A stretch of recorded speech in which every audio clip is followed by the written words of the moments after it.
Hello, everyone. I'm Joan Kerr. Welcome to WorldCanvass from International Programs at the University of Iowa. Tonight's topic is art and memory, and we have a terrific group of guests lined up, so please stay with us. We're coming to you from the Senate Chamber of the Old Capitol Museum, one of the Pentecrest museums on the Central Campus. Our production partners are UITV, the University of Iowa Pentecrest Museums, KRUI 91.7, and Information Technology Services. This program is being recorded for statewide television and radio distribution over UITV, Iowa Public Radio, and KRUI FM. It will also be available, along with all programs in the series, as a free podcast on iTunes. Memories live and resonate in both the conscious and unconscious spaces of our experience, but art allows for expression that moves beyond simple narrative. How does a poet draw upon memory? What does a masterful printmaker, painter, musician, or writer take from his or her own personal experience? And what is sheer imagination? Why is art such a powerful medium for the preservation and expression of a community's cultural memory? Our guests will answer these questions and more, coming at the topic with a wide range of experiences and perspectives. And we begin with someone I've known for many years and had the pleasure of working with many times. Iowa's first poet laureate and a longtime faculty member in the University of Iowa's Writers' Workshop, Marvin Bell. Thank you for being here, Marvin. Such a pleasure to see you again. Happy to be here, Joan. Yeah, well, thank you so much. So, as I said, we've done this before. I have great memories of the past times you were on these programs. And when we began to discuss this program, you said that memory is something you've written about a lot, something you've thought about a lot as a poet. Oh, sure. The topic comes up a lot when people start talking about poetry and other arts. Memory is a survival skill, that's for sure, but it's also the repository of emotion. And so I think poets and other artists too, no doubt, go back. They come up with what they think is a memory. It may really be. And in any case, the emotions flood back. Yeah. And so you told me when you came in tonight that one of the things you were doing to prepare for tonight's program was listening to music.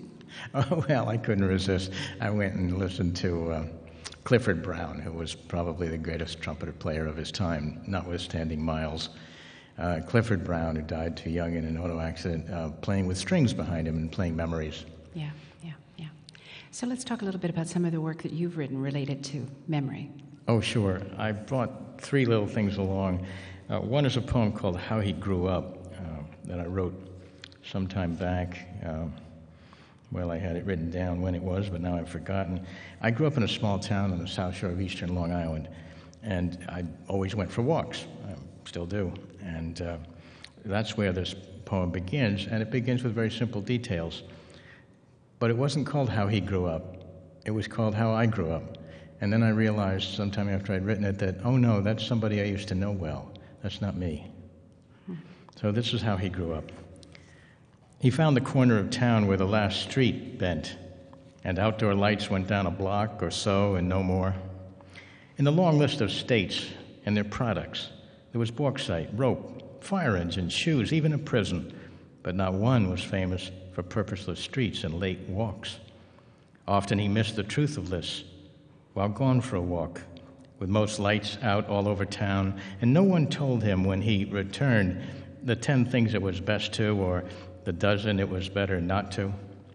He knew the window would be lit most of the night down at the camera shop, and the gentle librarian would keep the house of books open if he stopped by at closing. Up the street he went, leaving the lamps each night until he met the smell of the bay, a fact to be borne home to sleep, certain of another day. The houses of friends were dark. He never told in those days. Something was missing from the lists of best and how-to and whose town did what. He figured when no other was mentioned, it might be his town at the top of some list. But it was hard to read things on paper in the bony moonlight, so he never knew. People ask him all the time to have been where what happened that made the news. But usually the big things happened while he was out walking. The war, etc. Wow, thanks. That's called How He Grew Up? Where? That's called How He Grew Up. How He Grew Up. And you said when you led into that it used to be How I Grew Up, but then it's somebody I used to know? What do you mean? Absolutely, yeah. I mean, years go by and you're not the person you were, right? Some of that is still part of you, but with a little luck, good or bad, or perhaps both, you're someone else by then. Yeah. At least that's what I thought. Yeah, right. So memory is something that is lodged in the past, and as you know, I don't believe in time, I believe in entropy, but we have time as a metaphor, and perhaps it's a metaphor for memory. Yeah. So read us this next one that you've prepared. I love this next poem. Please read that. Oh, this is a poem called Ending with a Line from Lear. My father passed away when I was 20, and I started writing poetry after that, and naturally I wrote poems that he appeared in. He was an immigrant from the Ukraine, and I wrote poems which were meant to be elegiac, and a lot of them were somewhat fanciful, but every time I thought I'd written the last one, something would happen, I'd write another one. But this one was the last one, and I think you'll see why. It's called Ending with a Line from Lear. The line it ends with is the line the old king in Shakespeare's play says over the body of his daughter Cordelia. So this is ending with a line from Lear. I will try to remember. It was light. It was also dark in the grave. I could feel how dark it was, how black it would be without my father when he was gone. But he was not gone, not yet. He was only a corpse, and I could still touch him that afternoon, earlier the same afternoon. This is the one thing that scares me, losing my father. I don't want him to go.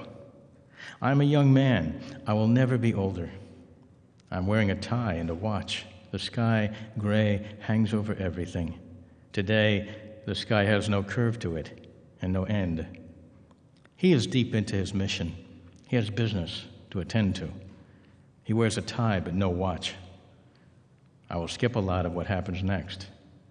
Then the moment comes. Everything has been said, and the wheels start to turn. They roll, the straps unwind, and the coffin begins to descend into the awful damp, into the black center of the earth. I am being left behind. The center of my body sinks down into the cold fire of the grave. But still my feet stand on top of the dirt. My father's grave. I will never again. Never, never, never, never, never. You can see why that might be the last one. Right. And it's spare. In this case, the memories have not much imagination overlaying them. You know, there are a few places where something happens you might call imaginative in the poem. You know. Yeah. And as one gets older, how much of memory is loss? Oh boy, you're asking a geezer.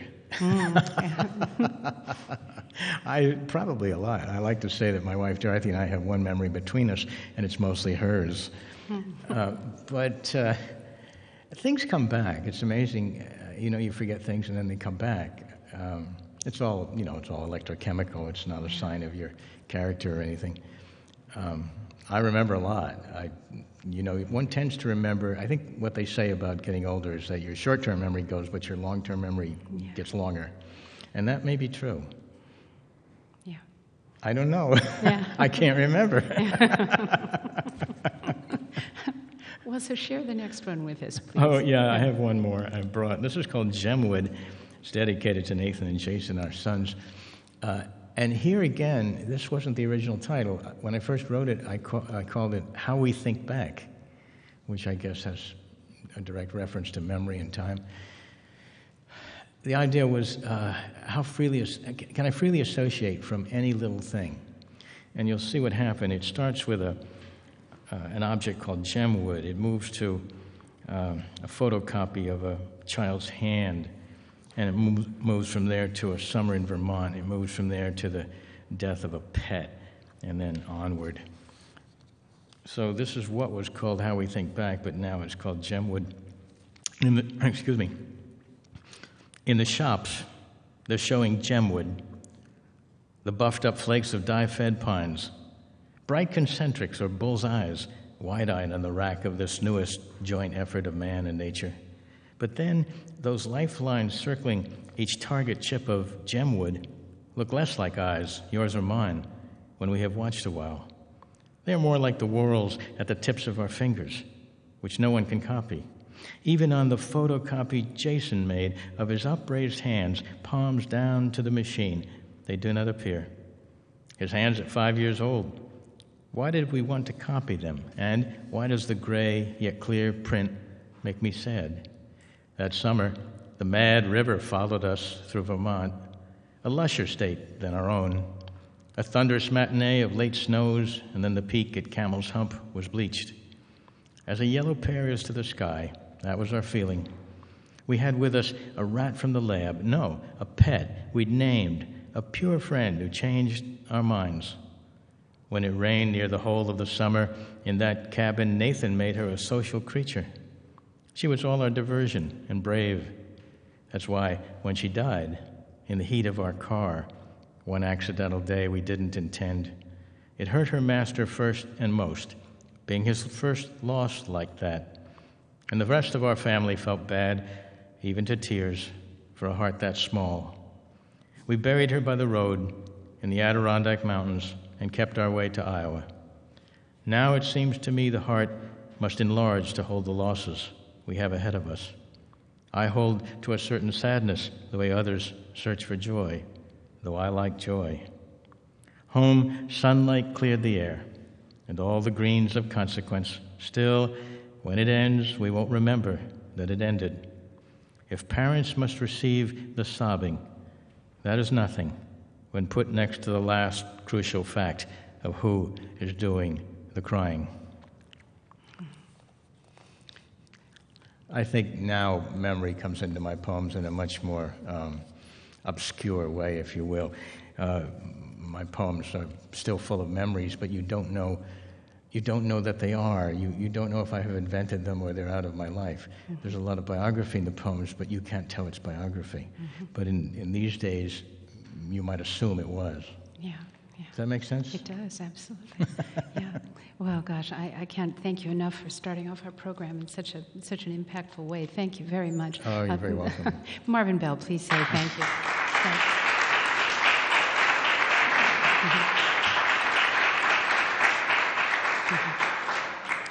So this is WorldCanvass. Welcome to all of you who've just joined us here as the program got underway. I'm bringing our next guests up to the stage now. Phil Lasansky, Terry Pitts, and Anita Jung will be joining us. We're going to be talking about the legacy of internationally renowned printmaker and former head of the printmaking studio here at the University of Iowa, Mauricio Lasansky. Lasansky recently passed away, having left an indelible mark on the art and teaching of printmaking. And as I mentioned, just while they were getting settled here, we have Phillip Lasansky, who is sitting just next to me here. He is the son of Mauricio and Amelia Lasansky. Very good to have you here. Thank you, Joan. You're welcome. Terry Pitts is at the far end, and he's the director of the Cedar Rapids Museum of Art. Thanks for coming, Terry. My pleasure. And Anita Jung is just in the middle there, and Anita is associate professor of printmaking here at the University of Iowa. So what a pleasure to have a few minutes here to talk about this very recently deceased giant, really, of the art world, your dad. And I'm sure that from the three people here, we'll be able to get a kind of a wide perspective on not only the impact of Mauricio Lasansky as an individual and as a teacher, but also what he's done to art as we move forward and leave the last century and go into this next one. So I want to turn to you first, Phil. Obviously, each of us are a product of our families, the environments we grew up in, the political, social, cultural circumstances we had. And so your father was 97 when he passed away. He saw an awful lot of life. And I wonder if you can kind of give us a broad overview of the arc of that life. Sure. He lived a long-term life, as I like to say. He was unfortunately on the right side of opportunity for most of it.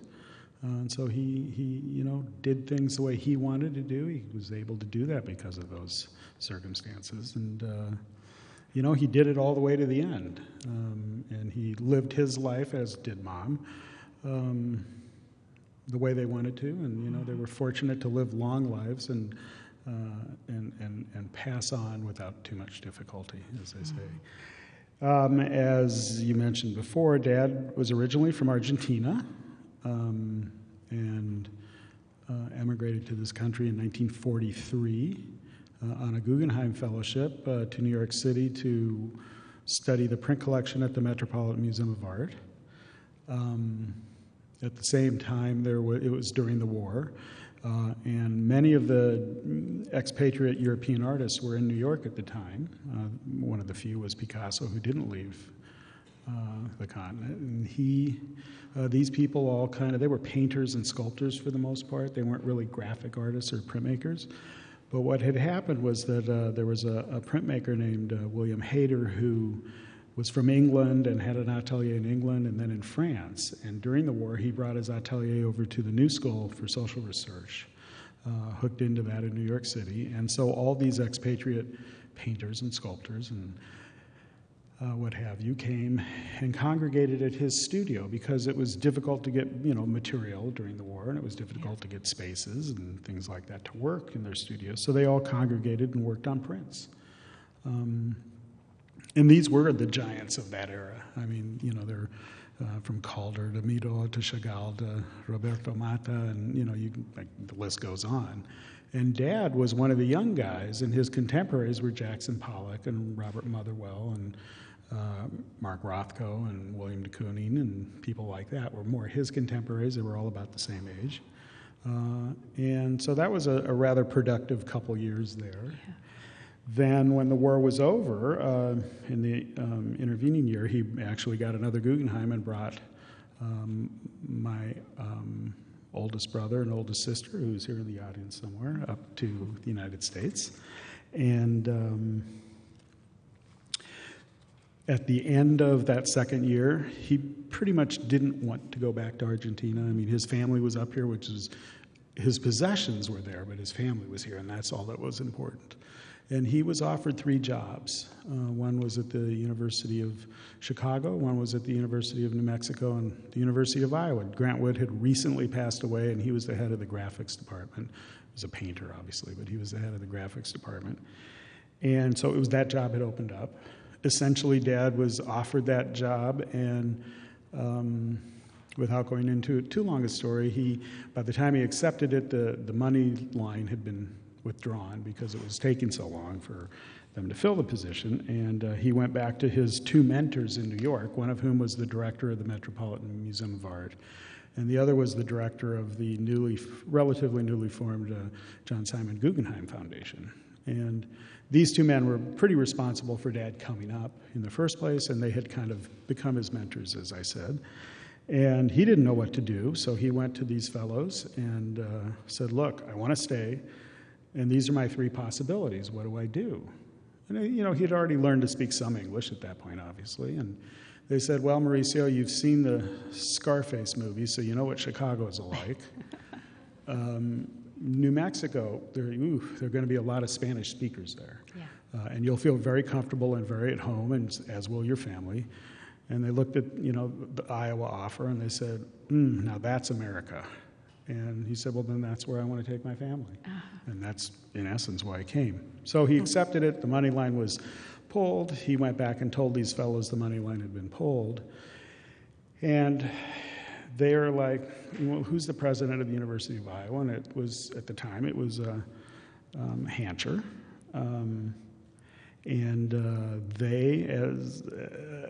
These 2 fellows in New York, Taylor and Mo, knew Hancher because they were all Rhodes Scholars together.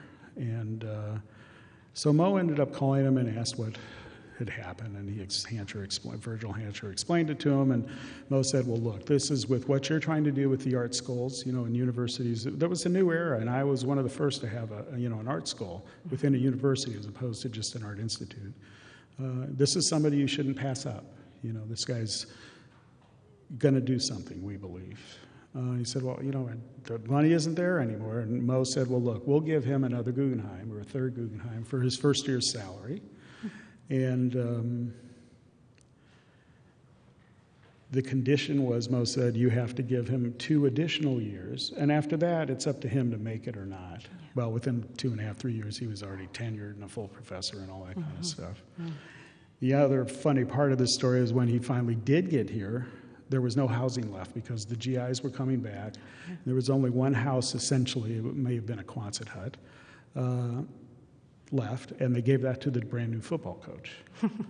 So there was no housing, and they went to talk to Hancher about it, and Hancher said, look, we've got this apartment on the top floor of, is it 103 Church? Is that whatever the address is? Yeah. And they can just live there until we get them housing. And so essentially they lived there for almost a year, I believe, close, with my sister and oldest brother, and mom and dad. And that's when Dad and Hancher became really good friends. It was that year of conversation and everything else. Within a few years, the Iowa Print Group was started, and, they were starting as a group. Dad is kind of the head of this group, but they were starting to kind of push the envelope with what was acceptable for prints in terms of what was being exhibited and there were limitations with prints, as Anita could refer to if she wanted to. There's, and they kind of broke that envelope. And so that's when his arc at Iowa just started kind of taking off and went until he retired. In 1965, 65 or 6, when the university decided to do honored chairs on campus, it was part of a package to get Dad to stay. He was offered jobs all over the country, and only once did he seriously consider it, and they came up with a package to essentially have him stay. And one of the parts of that was that they said, the dean, I think it was Dean Stewart, pulled out a list from his desk and showed Dad this list, and it had Dad and Paul Engel and Jim Van Allen on it, and said, you see the list, you're on this list, you're the first 3 chairs we're going to have on campus when we do chairs, and we've decided that, we'll start with you. And Hancher had passed away a couple years earlier, and they said, and you get to choose the name of your chair. And he immediately said, I would like it to be the Virgil M. Hancher chair. And they gave him that name for the chair and said, you will be the only person who ever has that chair with that title. And he kept it until, a month ago. And finished out his career here in the mid-'80s, 1985, as a 40-year career. And as he said, it was time to step aside and pass it on to people like Anita. And so he stepped away from the academic end. But then he immersed himself 100% into just working in the studio and did that for the last 25, 6, 7 years. Fantastic, yeah. Well, Anita, we've had a couple of balls thrown in your direction to tell us a little bit about what Mauricio Lasansky's work with print actually did to expand the genre. Why don't you tell us a little bit about that? Sure. I really attribute Mauricio Lasansky through his forming of the Iowa Print Group to really add the element of intense research coupled with aesthetics to that dialogue, and also to have it be a dialogue that was very collaborative and information was very shared and very fluid. And the contributions that Mauricio made was definitely to expand the discipline without losing its essence, sort of keeping the heart but yet expanding it. And he definitely challenged mythologies and notions of prints as small objects. They were very large. He did very large, very complicated multi-print objects. And I think that conceptually, what I really appreciate about his work is the passion in the work, be it the Nazi drawings that he's so well known for, which are just almost painful to see. You become very engrossed in them. But he could take that same passion and just as he could depict horror in those pieces, he could depict love and empathy when doing images of his family. So that I find really compelling in terms of his work, and that he really felt that they were all worthy subjects if done correctly and done with that passion. But I think that his contribution was definitely as an artist who could also make prints. And the contribution he made could not be made by artists who collaborated and had printers make their prints. It really had to be done by a person that could be both of those roles. And so he really opened that door, I think. was interesting too when I was reading, so many wonderful articles have been written about your dad's work in these recent weeks, and I think the one in the New York Times said something fairly lengthy and, of course, full of praise regarding the Nazi drawings. And I guess I hadn't even thought about the fact that they're not prints. The thing he is perhaps in some ways best known for was not the tool he used to make these Nazi drawings. I guess they're referred to as plain paper and pencil. He was very passionate about drawing, and even in the print program, he linked it for a long time. It was prints and drawings. They were very linked, especially at the graduate level. And he was very, he was very instructive in terms of that you really need to work out those problems before you come to the plate. And then the other thing that I think he really did also was, with the drawings and things, that there was a lot of collage elements and the way that he kind of constructed. And he was as fluid with his paper, and that fluidity then he brought to the plates, to the metal. Mm-hmm. And so he really kind of used those dialogues and interwove them. Mm-hmm. Terry, with Cedar Rapids Museum of Art, I know yours is one of the large collections of work by Lasansky. What are some of your, favorite pieces that represent his work there? Are there any in particular that you would want to talk about? Well, it's very hard to pick out favorites, and I have the pleasure of being able to walk out my office down the hall any day of the week and see several dozen of Mauricio's prints. And what I'm always struck by, and what I went through the galleries twice today, thinking specifically about this idea of memory. And what I was struck by today is the fact, as Anita pointed out, that for Mauricio, there were good memories. There were things that you want to remember, like your family, and there were things that you needed to remember that you did not want to remember. The poverty that he left in Argentina, the war, the Holocaust, and other dark sides of life. And so it's really interesting to me that he insisted that both of those play an equal role, that you couldn't have the bright side and the family side without the dark side. And I think the other aspect of Mauricio's work that's so striking, and it always takes me back to Marcel Proust, who uses details and small insignificant objects, smells, or other traces to give us a lifetime's worth of memories. Mauricio's work is often very sparse. Sometimes the portraits are very roughly drawn out except for the face or the hand or the details of the collar or a bow in the hair or something that's that kind of trigger that sets you off. You don't have to have the full reproduction of every piece of fabric, everything that the person's wearing. You don't need every wrinkle and hair in place. You just need those 2 or 3 things that are so critical to him, and that sets him off. And I think the other part of Mauricio's work that can't be overlooked is the very curious fact that he made so many self-portraits, which in a way is a very sort of double-sided a way of addressing memory. You can address it. He's trying to remember how he looked like at a certain time, but he's also addressing his legacy and saying, this is how I would like to be seen. And when you look at those self-portraits from that perspective, you get this person who's willing to portray himself as a kind of gawky person with big ears and whose eyes are too close together and wore big glasses, but whose stare comes through in every single self-portrait. And so he's saying to the world forever, this is how I want you to remember me, is my look, my glance. Yeah.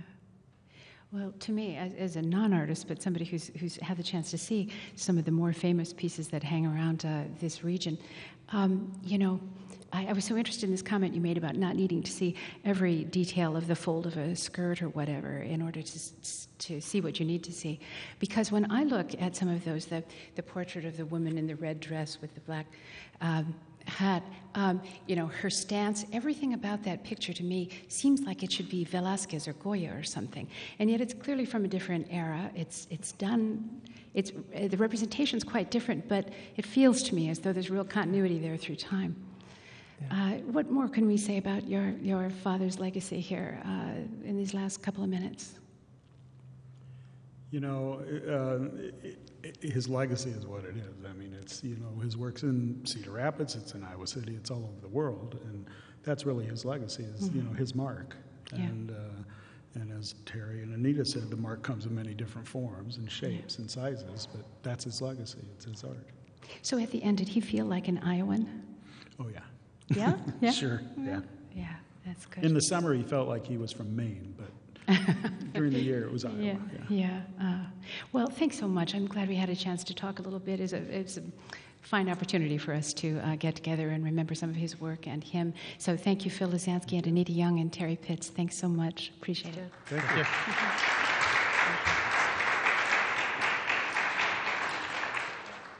So I'd like to invite my next guests up now. We're going to be talking with Felix de la Concha and Ana Merino. We're going to talk a little bit about the painting that Felix de la Concha does and some of the work that both of them do in terms of film and documentary, and also some writing projects that Ana in particular is associated with. So Felix de la Concha is painter and filmmaker just next to me here, and his collaborator and wife is Ana Merino, and she's the director of the Spanish language MFA program at Creative Writing here at the University of Iowa, also a professor of Spanish. And Felix is a winner of the Prix de Rome, and his museums hang in galleries, and his paintings hang in museums and galleries all over the world. You can see much of it online, really fascinating stuff. I'm very happy to have a chance to talk to both Ana and Felix here. And I think we'll start first with painting. And, you've heard us talk about memory. This program is about memory. And I've seen paintings of yours that sort of represent two different areas of focus. You do gorgeous landscapes, interesting perspectives sometimes, the same image from different angles, then also just amazing portraits. I just want to ask you first, what draws you to either of those subjects?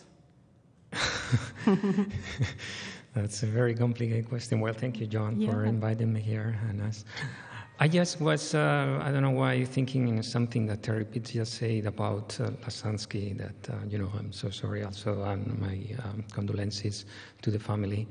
About the self-portrait, that he was doing these self-portraits as the way he wanted to be remembered. And I was shocked by that because, I do many self-portraits of myself. And many people think it's for something about the vein that of the artist. When you think on Durero's self-portrait, like he's such a prominent, but when you see, for instance, Rembrandt's, I don't know if it's just this goal or your thought, or every artist probably is different, but talking from myself, when I do these self-portraits is because I want to be remembered that way. Because, in the first place, it's not that I have in this thing about the image that I'm going to project to the other people. It's something that you live with it as you see yourself in the mirror all the time, and there is a process of it's your first model that you can have, and then you experiment, and it's something about intimacy. But talking about the memory that on the portraits and your question, I may start talking about relating with the memory. In fact, normally I paint outside. I paint things that are in my surroundings. And so since I came 3 years ago to Iowa, I found it very inspiring. I was before living for 5 years in New Hampshire, and so it was a completely different landscape. So everywhere I go, yes, the place gives me new ideas. It's not that I go with a preconceived idea, and so that's because I have to be there. I never kind of work from photographs because also the light, the experience to be there, the movement, time is very important for me. And so going to the portraits then that I do is also related in the way that it's something live, it's constrained in the way normally I do several projects that I have done. I used to do a format, I mean, every project is different, of course, but in which I concentrate just in a single session. It's called alla prima. So it's all fresh, and in about a couple of hours. So it's just like a whole session in a day. We can take breaks depending on the model, especially if it's an old person, like I have done with Holocaust survivors, you can imagine. So, which is funny. I mean, I can say normally elder people are better sitters than some young people. I can be surprised by that because, I mean, and they can spend like 3 hours and they are happy going on like in a row. But, well, I constrain that time, and also I have an interview. At the same time, and I'm recording all this in a video, so it becomes something multimedia. And so this is then later all this footage exhibited in different ways, full length, excerpts of it. It depends. So there are many ways to, but there is a very intense testimony because you are an interviewer, excellent, of course, and you know how is, well, TV and radio, which the timing is very interesting, very important, right? It's essential. So I was talking about timing in the landscape. Here is also a timing that I need to do the portrait, and that become a different rhythm. I mean, silence, for instance, are different, right? Because their testimonies, they know I have this excuse of asking them these 2 hours. And we are by ourselves because I put the camera, it's always steady. I just click at the beginning and you know, stop it when it ends.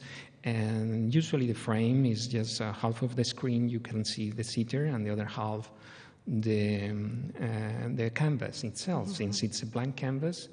And so the viewer also later is engaged in the way that can see the process of the evolution of the canvas, meanwhile listen to the testimony. And of course, well, it's very, for me, it's very demanding, the concentration, because I have to be at these 2 activities. But somehow, I don't know how the brain works, but I mean, language and image goes like in different parts or wherever, but I found that complement each other, because this thing started actually like an experiment into painting to see which kind of portrait I could accomplish, and was something with, I asked people, that was one of my first projects, from different fields of the art world, and talking about painting, because I was painting, so I wanted to know what was their approach, if, I don't know, from a writer, an architect, a filmmaker, all these. But since that experiment, I realized the testimony is very, very special. And that's because I did other projects concentrating a lot also on testimonies, like with Holocaust survivors or different communities telling me their experiences, life experiences, and more or less this is... The 2 that I know about, you've talked a little bit here about the Holocaust survivors and the experience working with them, and you also mentioned having elderly people sit for you sometimes in the project you did with the elderly of Bilbao, and made a long film out of this. There was the longest story of Bilbao ever painted. Yeah. And what is it that, I could imagine, suppose someone has agreed to sit for you for 3 hours, and you just ask them to be quiet and please, just don't move, because I want to paint you now, so please don't move, don't change your expression. As a kid, I always imagined that this was what sitting for a portrait was like. You just are frozen. But that is clearly the opposite of what you do. You ask these people to become engaged in their life and their memories of their lives. And what does that do in terms of how does that change what ends up on the page, do you think, or on the canvas? Right. That's, you are right. And normally, when I was starting doing portraits, I asked them, to be more or less steady, to focus the look in a point, and then so they will be steady in that position. And this is different, but of course, the results obviously is different because they are moving all the time, and especially if they are giving you a compelling story, telling these stories of, talking about their experience in Auschwitz. You cannot say, okay, you have been moving too much to the side or wherever, please. But I think was, I wouldn't say even a compromise, because what happens becomes another thing. It's another object. It's like, it's not about the precision of formally having a perfect portrait, but it's about this expression. So it has to be. I always say that it's not a common portrait. Has to be have to be seen in this context. That is in this particular situation in which the people, the expression, especially the mouth is always moving. So obviously the results are different. I'll try to accomplish as much as I can and accurate it, but I think if I lose in any way a formal perfection, let's say, it's I think it's it's part of it. It's part of its beauty, that is this thing about that is this expression and this moment, and to capture this moment, right? Yeah. So maybe in a way that movement that you're catching is kind of like the light, catching the light for a moment when you're painting a landscape. Something happens there that may not be there 30 Right, and also want to do now. like a comparison also in a way. There is this reflection of the memory. Let's say, they're telling me this story. There is a sentence I recently listened in a symposium I was invited in Minnesota about human rights. Patrick McNamara was one of the academics talking, and he said, history is not the past, it's a metaphor of the past. Mm-hmm. I think it's very poignant to this project because, of course, there is a reality, but we have always... we capture this reality and this history as a reflection or how it's portrayed in a way. And I use, connoted, this word of portraying in a way that I'm doing a portrait too, but these people are telling me their story, which is a direct life of a history and a very important moment in history, but it's always through their lenses in a way. And so I try to portray and capture a reality, but that it's going to be impossible to capture in a way. When the people say, you paint what you see, and I say, well, that's impossible. You never paint what you see because what you are seeing and what I paint is the reality that I have seen is already gone. So that's something, impossible to capture. But you try to capture this metaphor, which is a way to understand. In a way, it's not that I'm saying you can have a denial, you can have a denial and say, okay, then the reality doesn't exist, so we can invent it wherever. But no, of course. And also, actually, the deniers scare me in the way that something so strong as the Holocaust that happened so recently, there are already some people questioning about that, and that's very relevant. The thing is that, so the urgency for me to do this project with the Holocaust in particular is because, in a few years they will be all gone. And we are the last generation to have this privilege to have this direct contact with them and have this approach to them. Mm-hmm.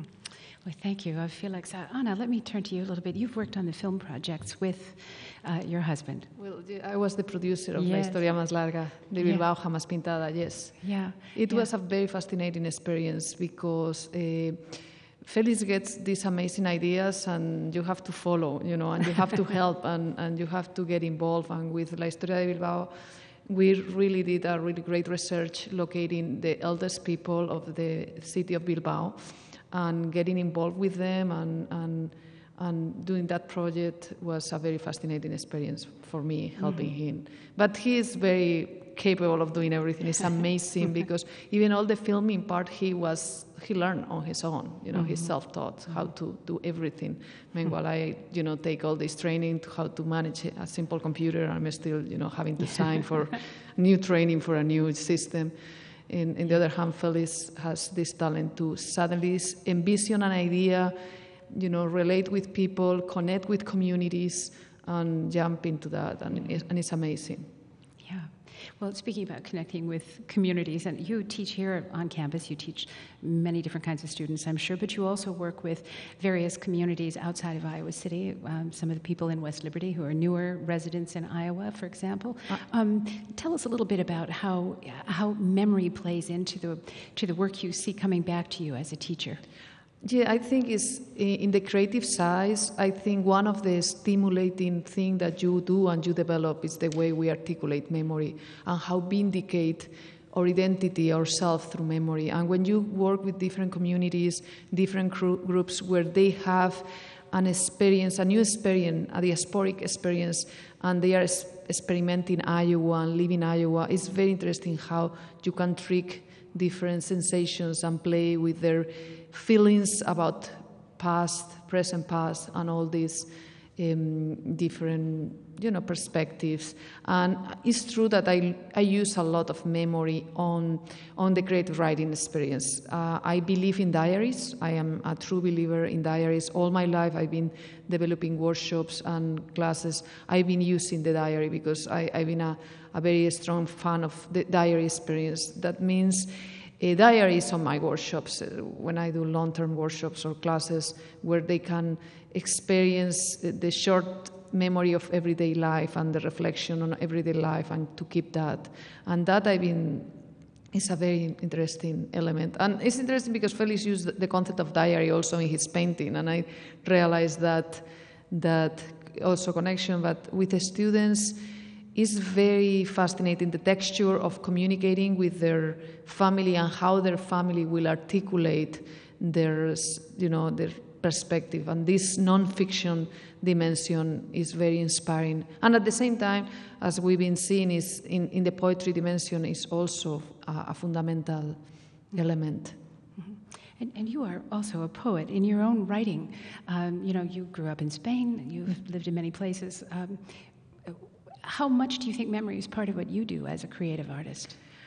I think my strongest memory is the taste of things. I have a strong nostalgia for flavors. I would remember chocolate, olives, all very, very important, in some ways connecting with the Proust idea of this beating, tasting of something and that sensation. That means I think I miss things, but what I love of being in Iowa is that Iowa brings a new dimension of memories. Even Iowa has a beautiful history itself. In my first year here, I worked a lot on a committee with the Pentacrest Museum, and I met wonderful people at the Iowa Historical Society. And suddenly, you insert in your own experience and your own experience of missing place, the memory of the new place, like Iowa was the center of taxidermy, things like that suddenly became your own vindicated memory of making this place unique, or the story of the building that they were 1 year moving from one place to another, that was the registration, now is the registration place. Like, there is very beautiful, there's a very literary dimension in Iowa who creates new memories of new creative memories of the future. And I love to go to the museum, the Natural Science Museum, full of all these animals who are the new memory of the creative future and are the past. I love that. Mm-hmm. And I think Iowa has that beauty that other states doesn't have. And I'm telling you, we've been in many. And here in Iowa, I can see that energy that is very creative and very peculiar. Mm-hmm. So have you been working on any portraits of people here in this area? Have you got any similar projects going, or do you think that'll happen? I think it will happen. I don't want to say too much about the project I'm envisioning and in the first stage, but I think it's a particular project I want to do with portraits here in Iowa. Yeah.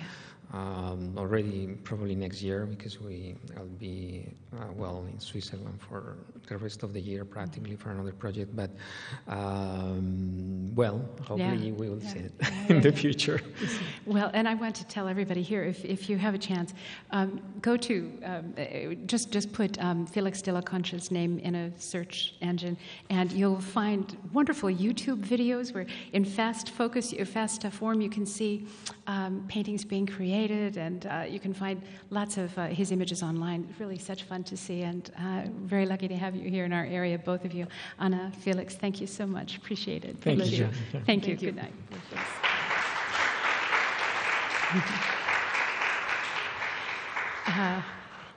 And strangely enough, we have been talking about Proust already, and I had thought that would start when we brought you up here, Hugh, but Hugh Ferrer is coming up to join me now. He's a writer, teacher, and assistant director of the International Writing Program. Hugh will be talking about teaching writing and looking for the sources of inspiration. How much is imagination? How much is memory?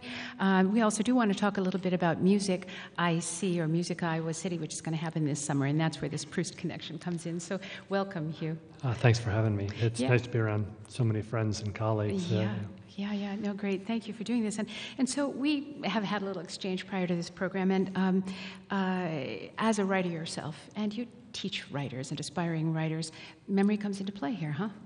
Yeah, what Anna said is right. I think a lot of student writers, when you're trying to encourage them to write, memory is a very useful prompt. And what I found was that I think people's memories are very, very vivid to themselves. But when they go to try and convey them through art, it doesn't come across as anywhere near as vivid, or it doesn't contain what Marvin was pointing out, doesn't somehow become the right vehicle for the emotional content that the memory has for the person doing the remembering. So how do you get it across?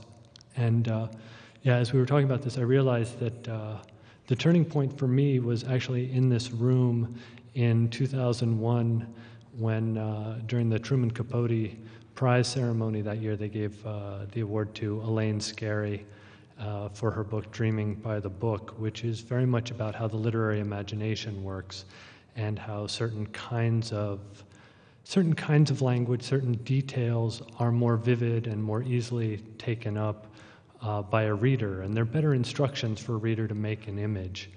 And I realized that, the most successful writers, especially writers who want to convey their memories, they tend to focus on what the imagination is good at, because imagination and memory are different. They're just different faculties.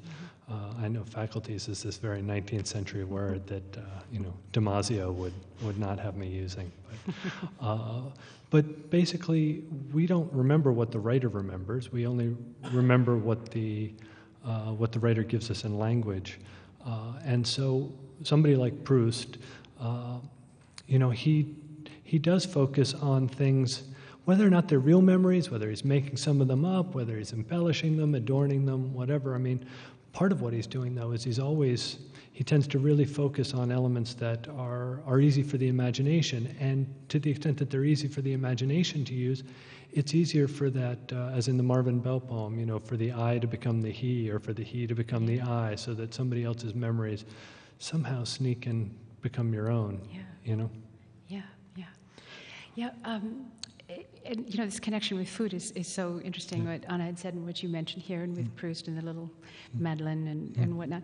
I don't think there's probably a person in the room who doesn't have memory of foods bring back family memories going back to whenever travels we've been on and so on.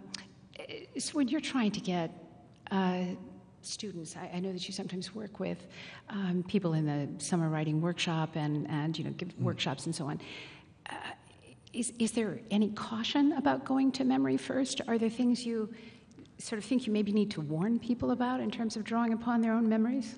Well, as Terry was pointing out about Lasansky, and I mean, I'm no painting scholar, but I mean, reduction of what goes on the canvas. There's a period in which less and less went on the canvas, and that was partly because it turns out that you don't need every single detail to evoke something, and that the right lines, the right patches of color. You can do a lot more with less is more, I guess, is the conventional thing. But if you think about Marvin's poems at the beginning of the show, he said of the second poem ending with a line by Lear that, well, you see, this one has some imaginings in it.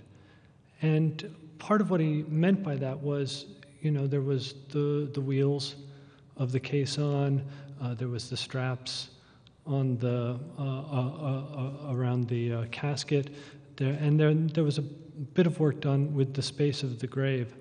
And then in the next poem, though he didn't say so, there was far more imaginings at the beginning, where the the gem wood was described in great detail as a bullseye, as the high buffed piece of eye, and he went into quite a bit about that.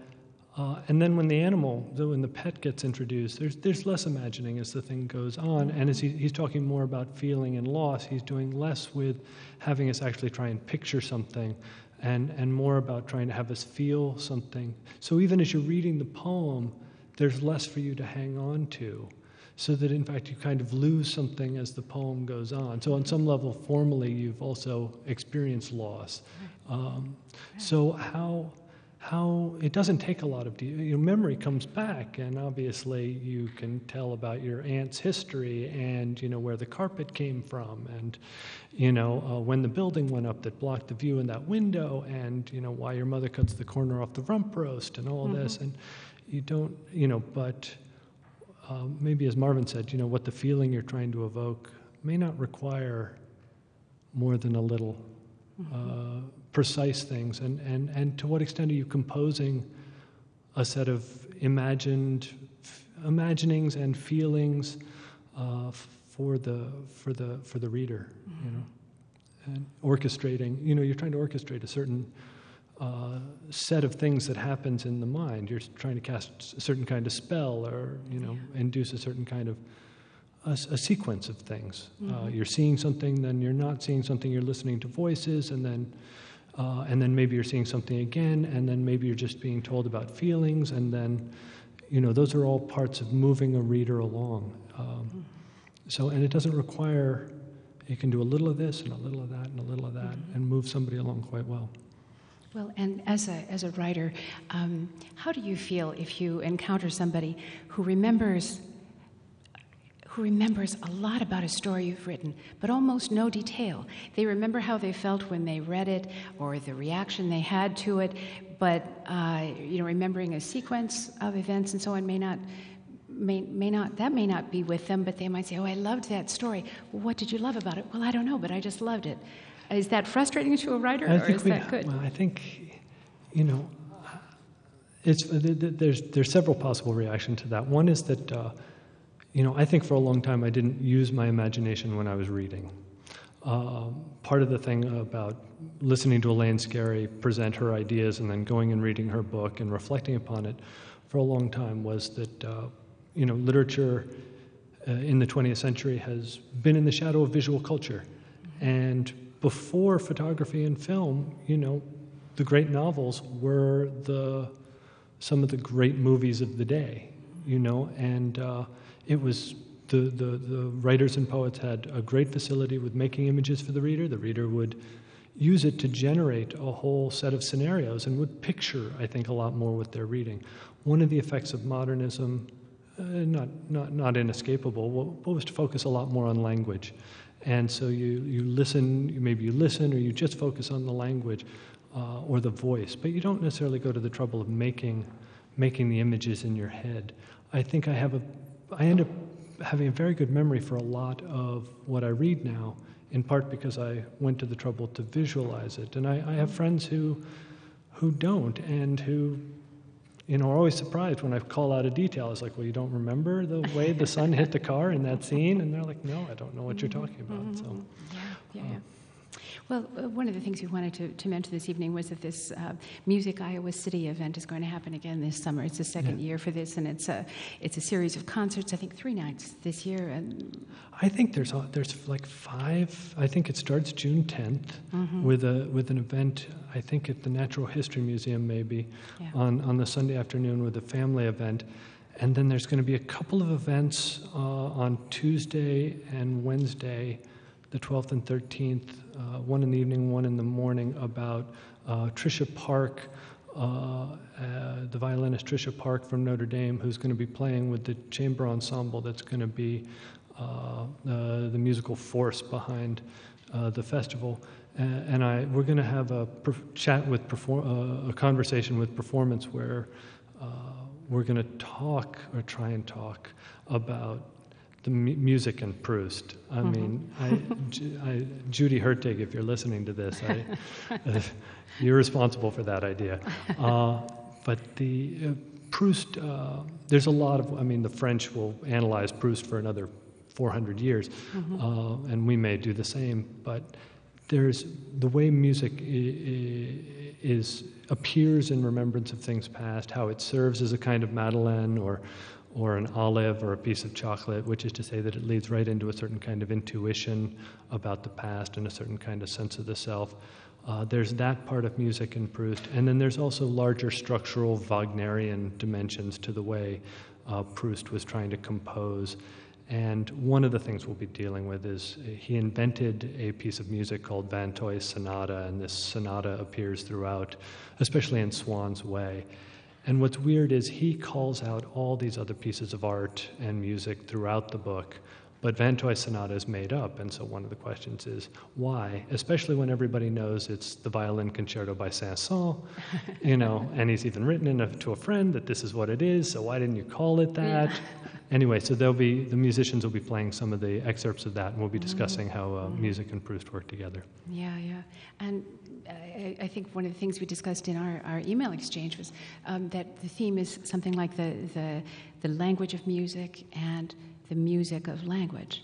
Yes, last year they concentrated on music that was absolutely declared to have been inspired by certain pieces of literature, and this year they flipped it around, and so it was to look at literature that's, this is just sort of a guiding principle. There's 3 nights of music, including a Schubertiade. Yeah. I think that might be on the Saturday or the Thursday.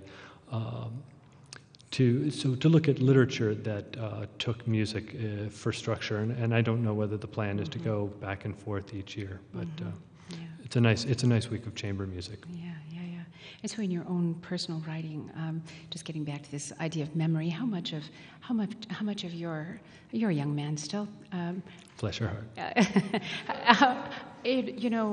Well, when Marvin was up here, he was saying, I can't remember what's real and what's I'm not with real. Marvin. I have a lot of memories. I'm with him.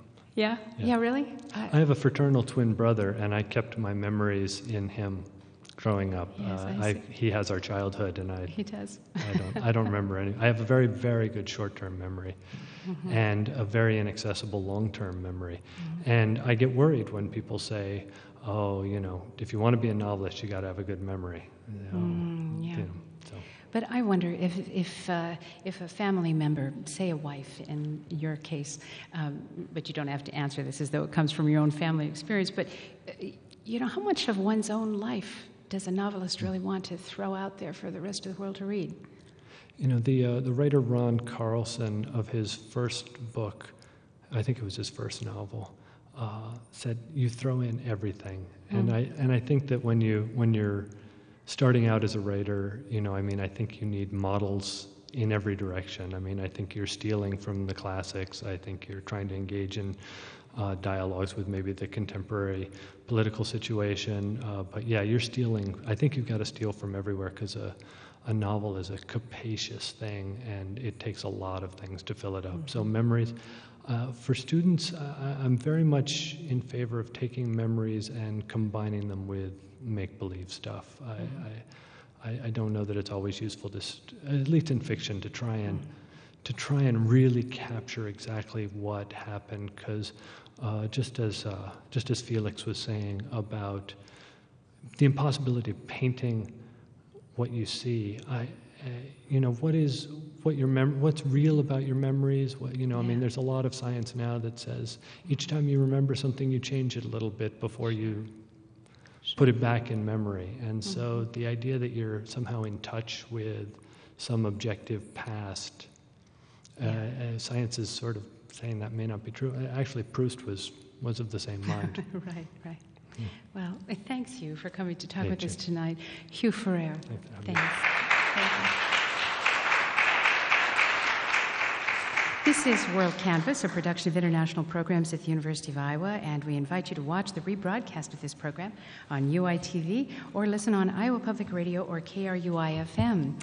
And the full WorldCanvass series can be seen on UITV and will be available as a downloadable podcast on iTunes.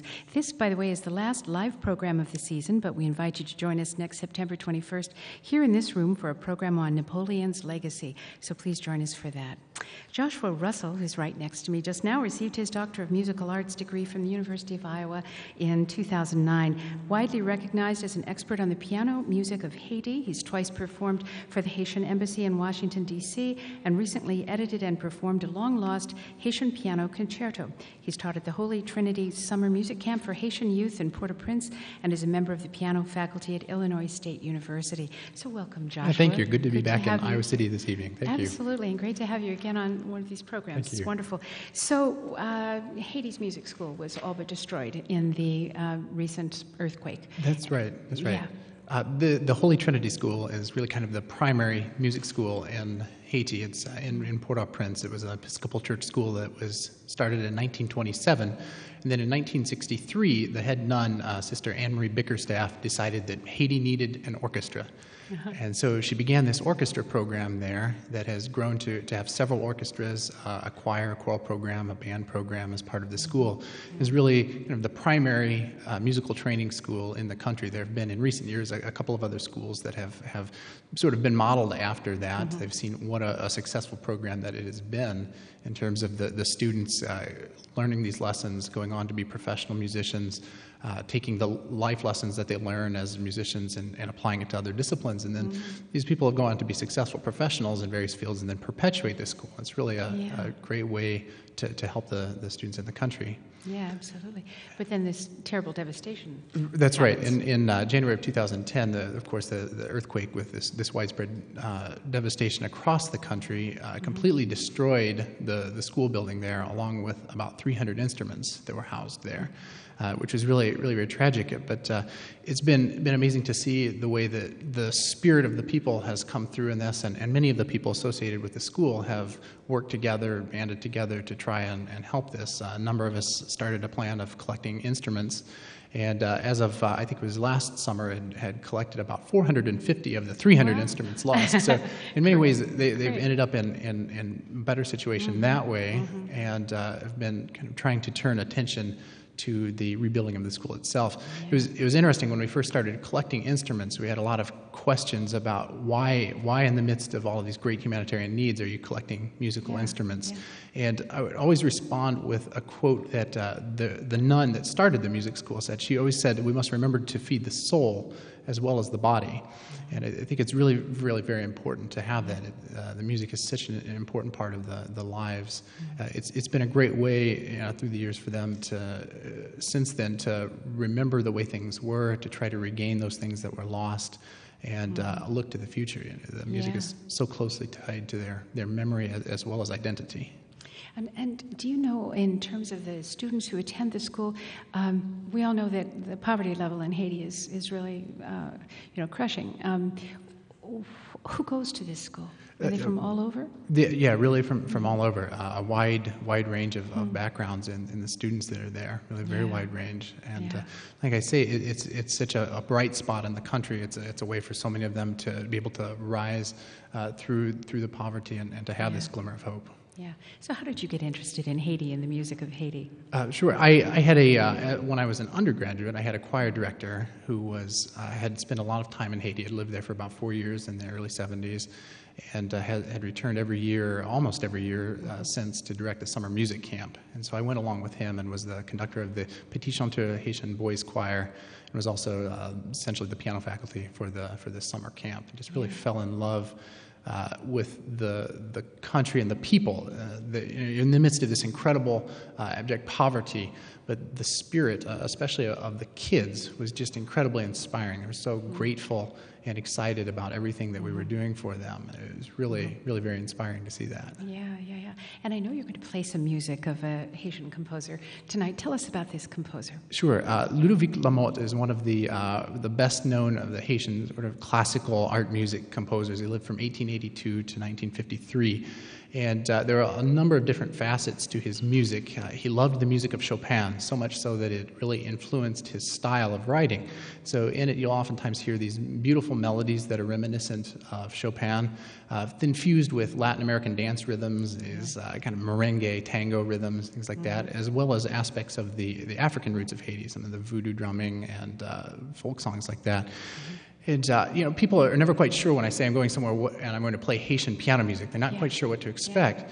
And it's incredibly beautiful music. And I think that it's really important to present this music because it shows this gorgeous side of the culture, this beautiful cultural tradition that too often we don't see when we're talking about Haiti. Yeah, no, I think that's right.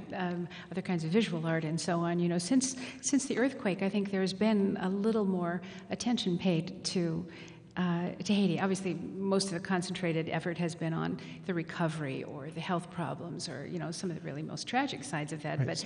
But I think a few of us are a little more exposed to some of the art from Haiti now than we might have been prior to the earthquake. So.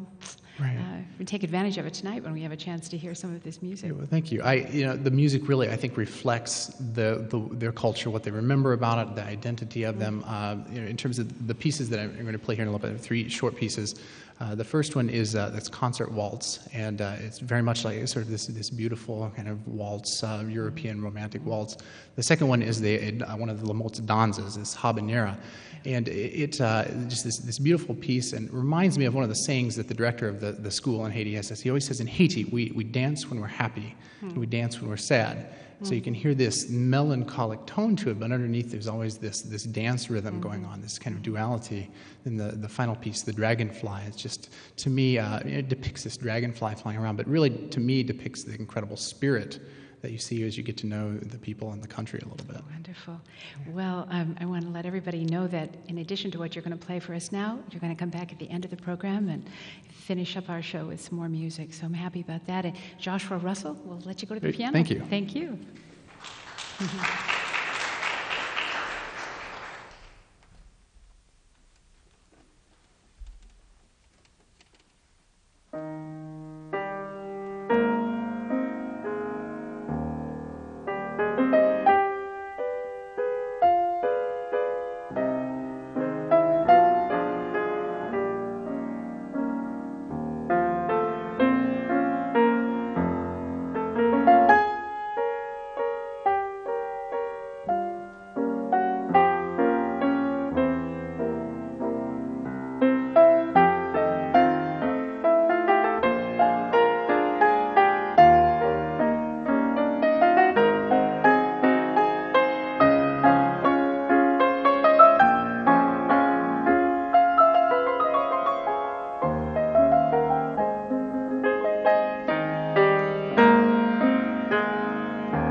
Performance by Joshua Russell, and he'll be back up a little while from now.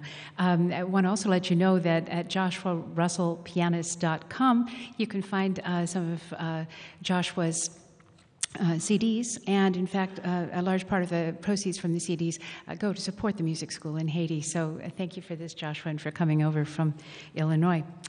And joining us now would be Loyce Arthur, just next to me, and Jennifer Shook next to her. Robin Armstrong and Ryan Rasmussen are also going to come up and join us. And here in this final segment of WorldCanvass, we're going to look at art and memory in the creation and preservation of culture and tradition in the times we live in, times of global dispersion and dislocation. So, as I said, hi, Loyce. Loyce Arthur is just next to me, and she's University of Iowa professor of theater, specializing in Caribbean and Atlantic cultures. And we're going to talk a lot about carnival tonight. Passion you have for carnival is infectious, and I want us all to hear all about it. And just next to her is Jennifer Shook. And Jennifer is a doctoral candidate in English and also an Obermann Graduate Fellow and the founding artistic director of Caffeine Theater in Chicago. And you have also been an Illinois Humanities Council Rhodes Scholar, and you've traveled around the Midwest giving talks on early American performance and Lincoln in popular culture. We'll have to have you back to focus on those topics another time. And Robin Armstrong at the far end and Ryan Rasmussen are both University of Iowa students behind a really creative program called Stir Fry, which has been active all semester, and there was just a big event, I think, last Friday in the Stir Fry project. So thank you very much for coming to be with us this afternoon. So, Loyce, let me start first with you, and you dress so beautifully. I know you're a native of Grenada, is it? Yes. Well, grew up in Philadelphia and actually born in Philadelphia, but grew up in Grenada. Yeah. And so Carnival is something you've worked on and enjoyed for many, many years. And give us a little peek into what you do and why this is of such importance in your life. Well, it was always one of those focal points as a costume designer that I sort of realized that was my influence in terms of color and pattern and shapes and forms. But it took a while to get back to it. I started looking at just mask performance and then realized that there was a very unusual mask performance tradition in Carnival when I was doing a play some years ago, and got back into the idea of thinking about Carnival and what was happening with the art form as it's sort of gone through a commercialization form. But what it was meant to be in the traditional sense, and what some of these wonderful carnival designers are able to do, and the stories that they can tell.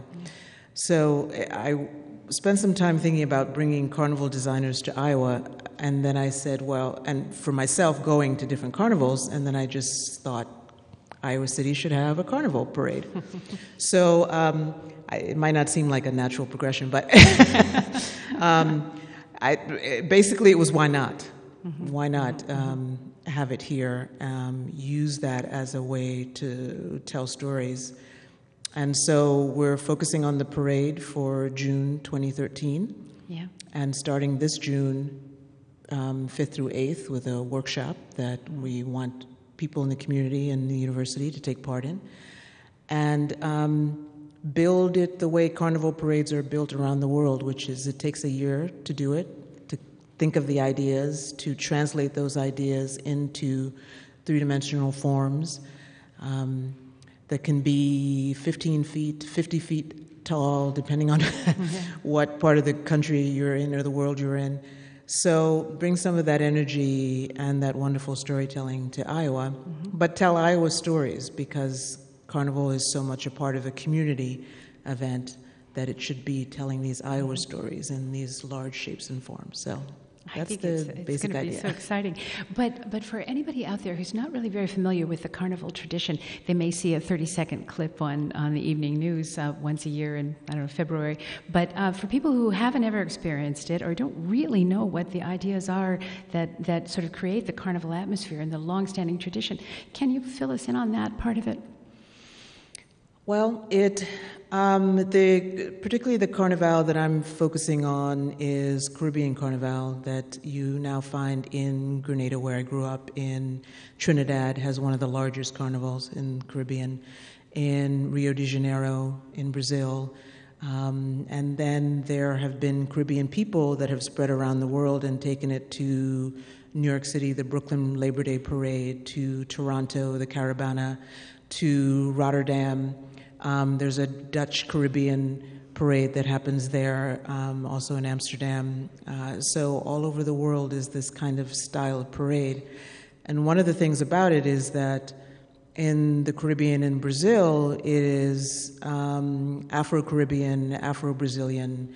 So it is the samba, it is the steel pan music. It is this mixture of cultures, because then you have the French and the Portuguese that brought carnival traditions from Europe to these countries, but then they were taken over by the black populations and became this mixture of masking along with this mixture of this European mask tradition, M-A-S-Q-U-E, as opposed to M-A-S-K. So between all of that, you end up with this, what one of the famous carnival designers from Trinidad, Peter Minshall, calls a callaloo, which is a dish in which there's a little bit of everything in it.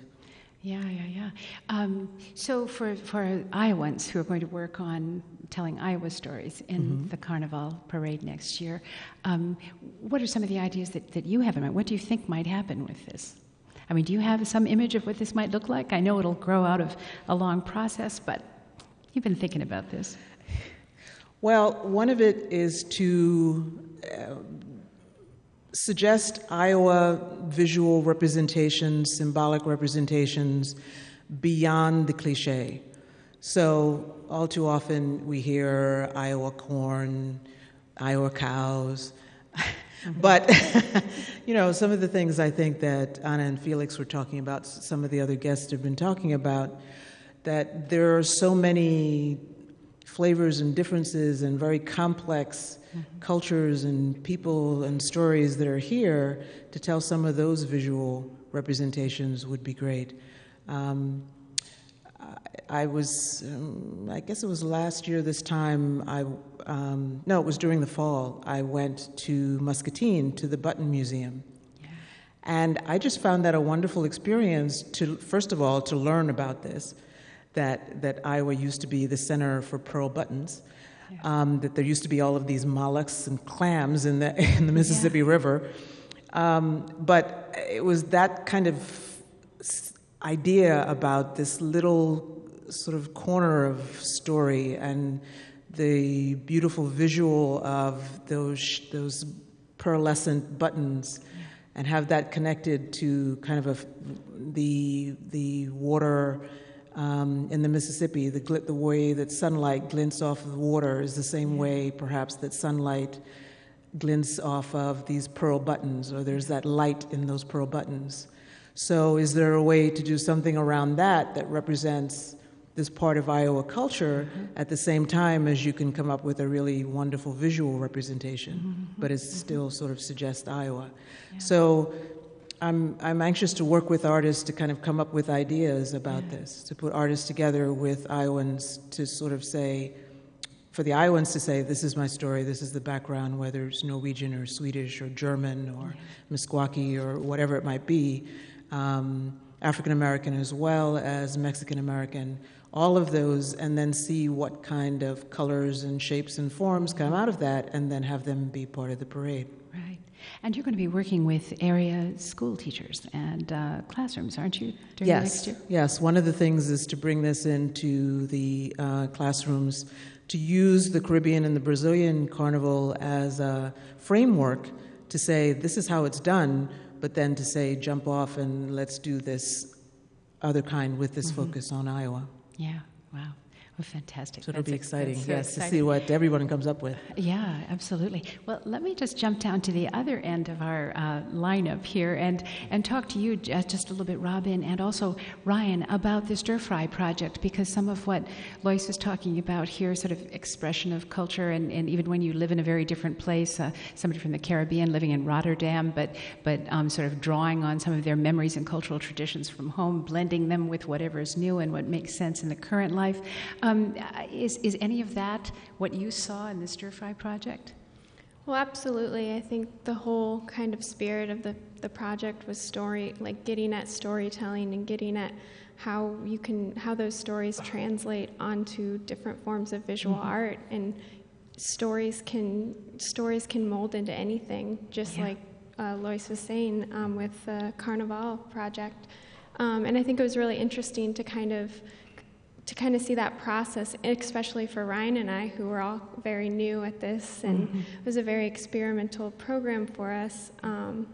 And through working with different forms of art, through doing the printmaking workshops and the stop motion and the mixed media, I think we kind of learned more about storytelling and how people can open up and express themselves when they're exposed to different types of art.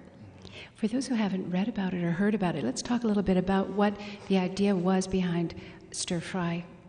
What communities did you engage with? Who took part? And what were some of the activities? So we set out to use art as a means of kind of creating bridges between various, both cultures, generations, and other pockets of the community. So art, we kind of set out with like this ambition to use art as a way of just getting people together in the same room and sort of talking and exchanging stories. And it also became the mediator or facilitator to get people to kind of feel comfortable with one another. So we had people from the Sudanese community choir paired with members of the senior center working on a mixed media workshop, kind of a collaborative type of environment. And then we did stop motion animation workshop with students from Muscatine, and there were kids from 7 different countries: Togo, Liberia, what am I forgetting? Guatemala, Honduras. I think Puerto Rico, Mexico, several different places, and so we brought them together to talk about their stories of transition. And how they got to arrive here in Iowa, and then how to draw on those experiences and teach people about where they've come from and where they've arrived, and how we can kind of draw on those other cultural stories and infuse our own with them. Yeah. So then the artworks that in the end resulted from all of this discussion and this combined work, what were they like? What did they look like? What did you see? Well, they're very diverse. Yeah. Our mixed media workshop, we created a collage of wooden panels where the whole kind of theme of each workshop was describe the landscape of where you grew up, and that didn't necessarily need to mean, just colors or shapes, or at first it could be, draw your front yard, or it could be, pick a color, pick a smell that, pick some sort of memory that brings up any sort of emotions, and just kind of go with it. So the first workshop, we did a collaborative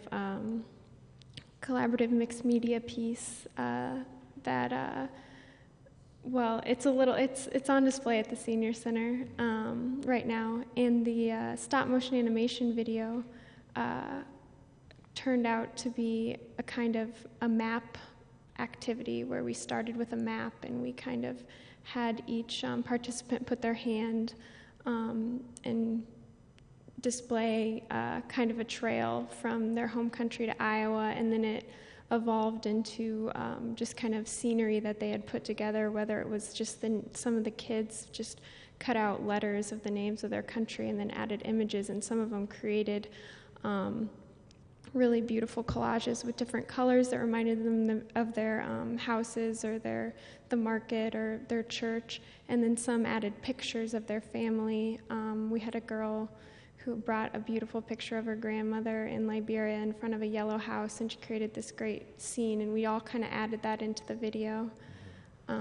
Yeah, it kind of became a fabric, like a weaving or quilting together of these small kind of stories, and then as they accumulated together, it became this larger swatch of narrative that kind of tangled together. So there was no center really. Everything was sort of blended together. And I think quilt is probably the best visual example of it. Yeah. Just how it came together visually. And did you feel like personal friendships were being made among these people who just hadn't known each other at all? I think that was one of the most interesting things, is we were asking people to mine their memories and share stories, but while that was taking place, new memories were being formed and new relationships were growing forth from that. And so it was sort of kind of this really beautiful, unexpected element that took place. And hopefully those relationships will sustain it. Yeah. Well, thank you. And let's move a little bit to you, Jennifer, and talk about, I know that you teach a class in art and activism. Obviously, you're involved in theater. You're also an English major. So what is it about memory? I know you teach a class on memoir and so on, and some of that is involved in your own personal writing. How do you use art in discussing activism, for example? Well, it's so exciting to hear all of these panelists talk because I hear so many resonances between us. I have been participating in a class on art engagement and activism in the intermediate program with Rachel Williams, and we had the great joy of making a large puppet, which actually has premiered on the lawn in front of the Old Capitol Museum twice now. The first time was for the Derrick Project event, which was in this room a few weeks ago. In my classes, my interpretation of literature classes were very involved in that event, which fuses a poet's work, a particular poet each year, with high school students and this year also graduate students and undergrads working on the themes raised by the poetry. And this year, Natasha Trethaway was here discussing her book Native Guard, which she describes as a literary memoir to her mother and also to the Native Guard, who were one of the first African-American regiments in the Civil War. And so these high school students from 3 or 4 different local schools created visual artistic responses to that. And then my University of Iowa interpretation of literature students interviewed several people who were working on it, created digital pieces about that and a digital resource guide. And there were also several graduate students in different art fields who created performance pieces. So it was really great to see, as many people have said, not only memory adapting from one place to another, kind of transporting us backwards and forwards in time, but forging alliances between people and between forms, ways of holding that memory between different art forms. Mm-hmm. Because it is important for people, isn't it, as they move through their lives, especially big transitions, moving to different countries and so on, maybe leaving most of your family behind and going somewhere else. It seems to be important to your own personal sort of internal, I don't know, integrity or wholeness to remember that place you came from, whether you loved where you came from and miss it terribly, or whether you couldn't wait to get away. It is an inextricable part of your experience, right?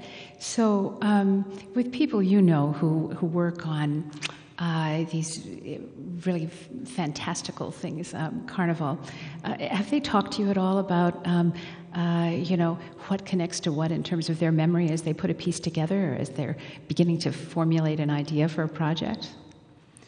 Well, so many, I think, of the Carnival designers are clued into the memories of, it's a thing that's kind of amazing, that they're talking about memory all the way back into history.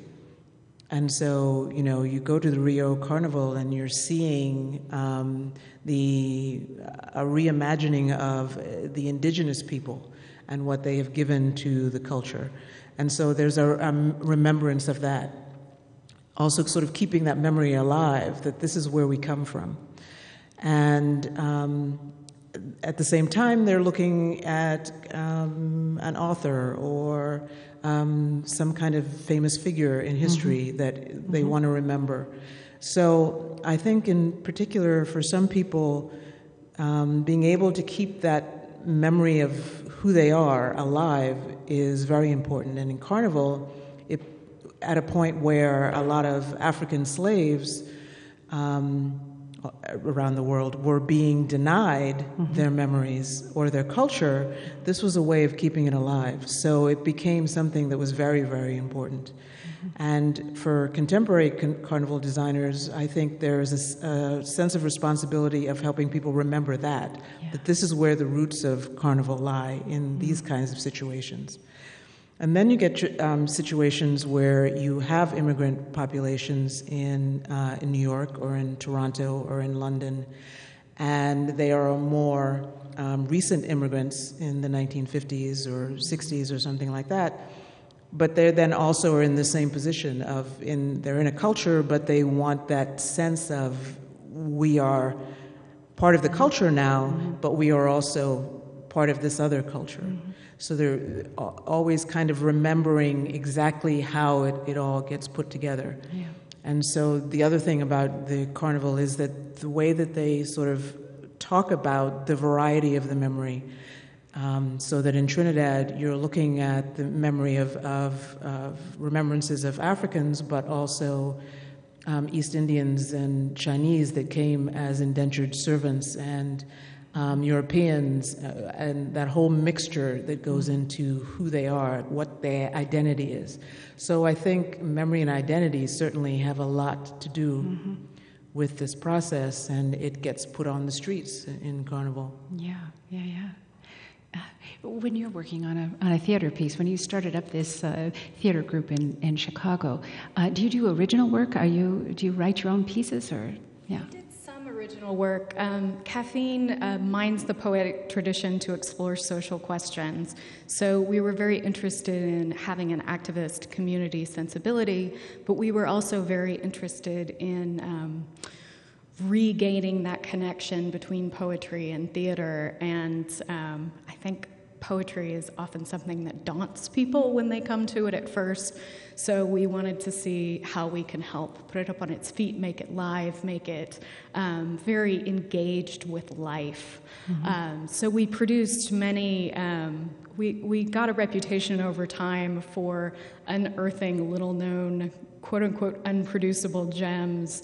So we were doing things like T.S. Eliot's The Cocktail Party, plays by Hilda Doolittle based on Greek tragedy, things that most theater companies wouldn't touch.